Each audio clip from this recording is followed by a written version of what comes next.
সালমান শাহের হত্যার বিচার যদি 29 বছর পরে হয়, আল্লামা সাঈদীকে ইনজেকশন পুশ করে হত্যা করা হয়েছে, সেই বিচার কবে হবে এটা বাংলার মুসলমান জানতে চায়।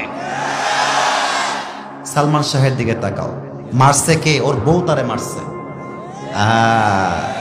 বাবুরা, নারী জাতি সম্মানের জাতি, মায়ের জাতি, সম্মান করবা, বাট বিশ্বাস সব নারীকে করতে গেলে বাস খাবা, আর কিছুই খাবা না। আর একটা কথা মাথায় রাখবা, বেশিরভাগ নারী নষ্ট হয় মায়ের জন্য। মা নষ্ট, মেয়ে নষ্ট। মা ভালো, মেয়ে ভালো। যত মেয়ে নষ্ট হয় দেখবা খবর নিয়ে ওর মাও নষ্টা, মেয়েও হয়েছে নষ্টা, ঠিক কিনা বলো? আর নারীরা মিথ্যা বলতে পারে খুব সাজিয়ে, আমি তোমাকে ছাড়া বাঁচবো না, তোমাকে ছাড়া আমি মরে যাব। আরে বাবু, दाल में कुछ काला तो जरूर है, धोखे में पड़ना नहीं है, ये जिंदगी अपना जिंदगी है, किसी लड़की के लिए अपनी जिंदगी बर्बाद हो जाएगा ये तो नहीं हो सकता मेरे दोस्त। একটা মেয়ে ধোকা দিয়েছে মানে যে আমি বেকা হয়ে যাব? নো। আরে ওর জন্য একটা বিয়ে জায়েজ, আমার জন্য 4টা বিয়ে জায়েজ। ও একটা করবে, আমি 4টা করে দেখায় দিব, পরোয়া টাইম নাই।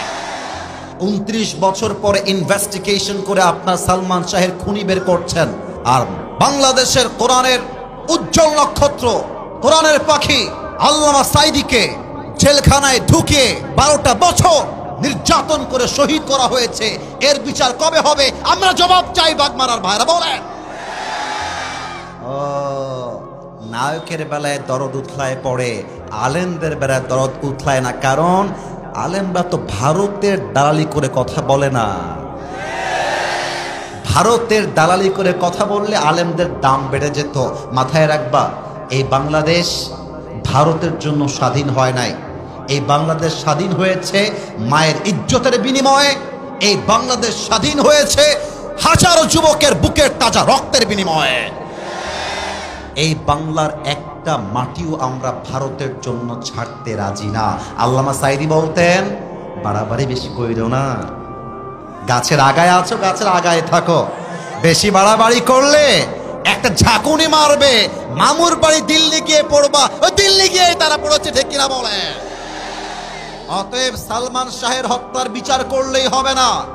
আমার এই বাংলার মাটিতে যত আলেমকে গুম করা হয়েছে, যত আলেমকে নির্বিচারে হত্যা করা হয়েছে, প্রত্যেকটা হত্যাকারীকে বাইতুল মুকাররমের সামনে দাঁড়িয়ে ফাঁসির কাস্টে ঝুলিয়ে হত্যার রায় পাশ করতে হবে। হাত তুলে বলো সবাই, ঠিক কিনা?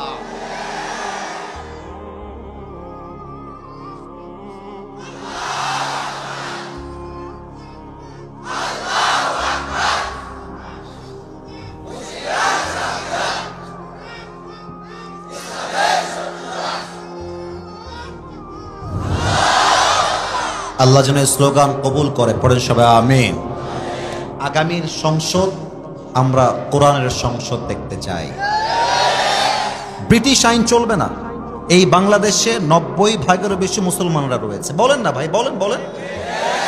তো যেই দেশের বাসিন্দা 90%-এরও বেশি, সেই দেশের আইন ব্রিটিশ আইন দিয়ে চলে কেমনে?